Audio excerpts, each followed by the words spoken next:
there's no need to go to the gym. Just in the morning when you wake up, you know, just come squats and do a couple of pumps. I don't think I lifted it there, but a tuning company that can take something as boring as a Suzuki Alt and transform it from this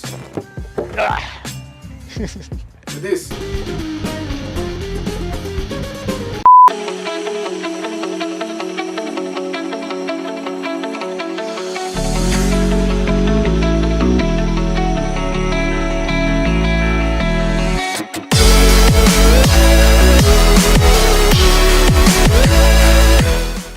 Oh hi, my name is Sam.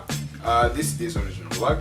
We post 2 new videos here every week on Tuesday, and I'm going to start off with some of the tuning houses which they feel like they don't get as much love as they used to, or maybe, you know, their philosophies are still relevant up to this day but nobody really cares about. We're going to start off with Powerhouse Amuse. Now Powerhouse Amuse, it was established in 1981 by Hideaki Tanabe. Now Hideaki Tanabe was with this philosophy of you don't need a lot of money to enjoy your car, to tune your car. The ever vehicle that he did produce out of his shop was a Toyota Supra.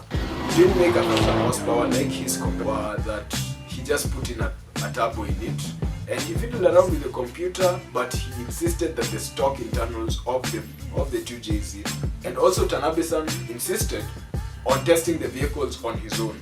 Plus, his driving skill was at par with most professional racers at the time in Japan. But some of the most memorable stories of his exploits in Powerhouse Amuse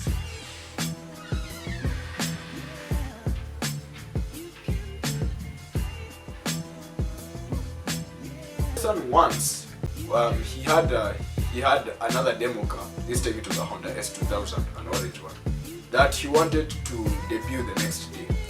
So the night before its debut, he actually took it out to Tokyo streets, and well, he did all the tuning by himself for a whole night. And this actually shows how committed he was to his craft. In 2008, he got an R35 to do some research and development into, and you know, he finished the entire plan of how he wanted to build it.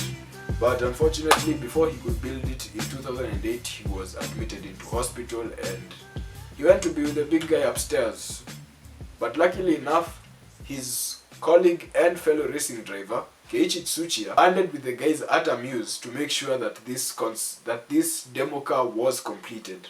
There are very few people who are like Tanabe-san in the world, and he was actually an enthusiast who wanted to cater for his fellow enthusiasts. So, but I was going through their website, it's all in Japanese obviously, and I noticed that they close on Wednesdays and on the first and the third Thursdays of the month.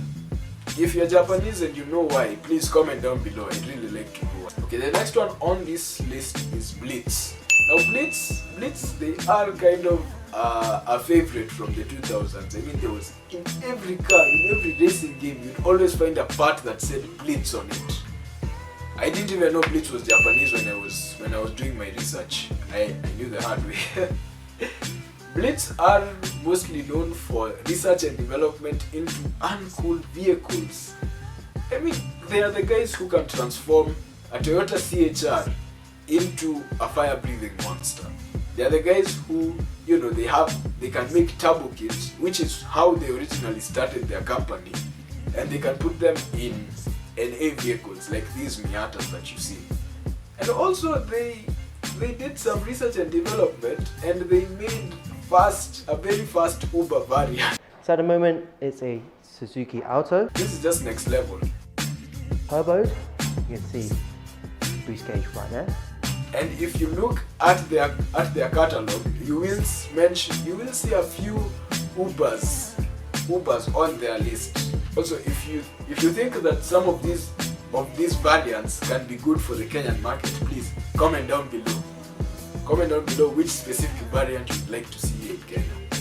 To Monster Sport. Now for Monster Sport was actually established in 1983 by Nobuhiko Tachi. In the 2000s, they were mostly they were mostly like designing stuff for the Lancer Evolution series. Most noticeably the CT9A, which is the Evo 7, 8 and 9. But towards the end of 2007, they shifted over from developing the latest EP-10, and they moved into like Suzuki Swifts, Nissan GT-Rs, and the 370Z. Next up is TOMS, and TOMS, I didn't actually know that it was an acronym for Tachi Oiwa. Tachi Oiwa are mostly in the Super GT and the GT500 series.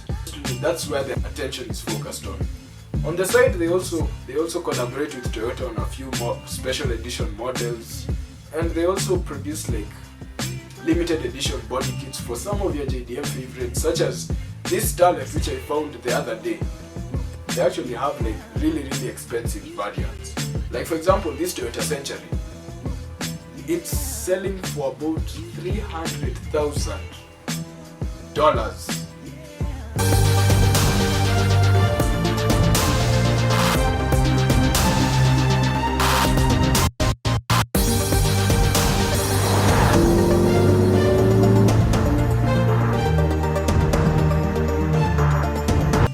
Guys know how to make money. The other one is Mines, and Mines I didn't want to include. You kind of have a bigger foothold on the other side of the world, which is the West.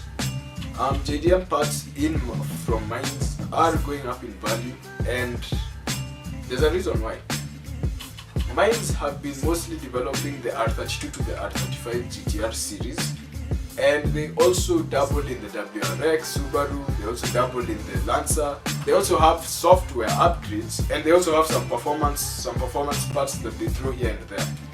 Now, I will say that the performance upgrades are the best thing that Mines actually have to offer, and they actually have a better following abroad compared to any other performance house. Now, if you can comment down below if you believe that these tuning houses are underrated. Comment down below. Killing me softly, I have to choose. Should I leave or should I stay with you? I am addicted, we are too close. One more day and I'll overdose. Killing me softly, I gotta choose. Keep my life or lose myself in you. I'm so addicted, it has to end. But why do I keep holding your hand? I am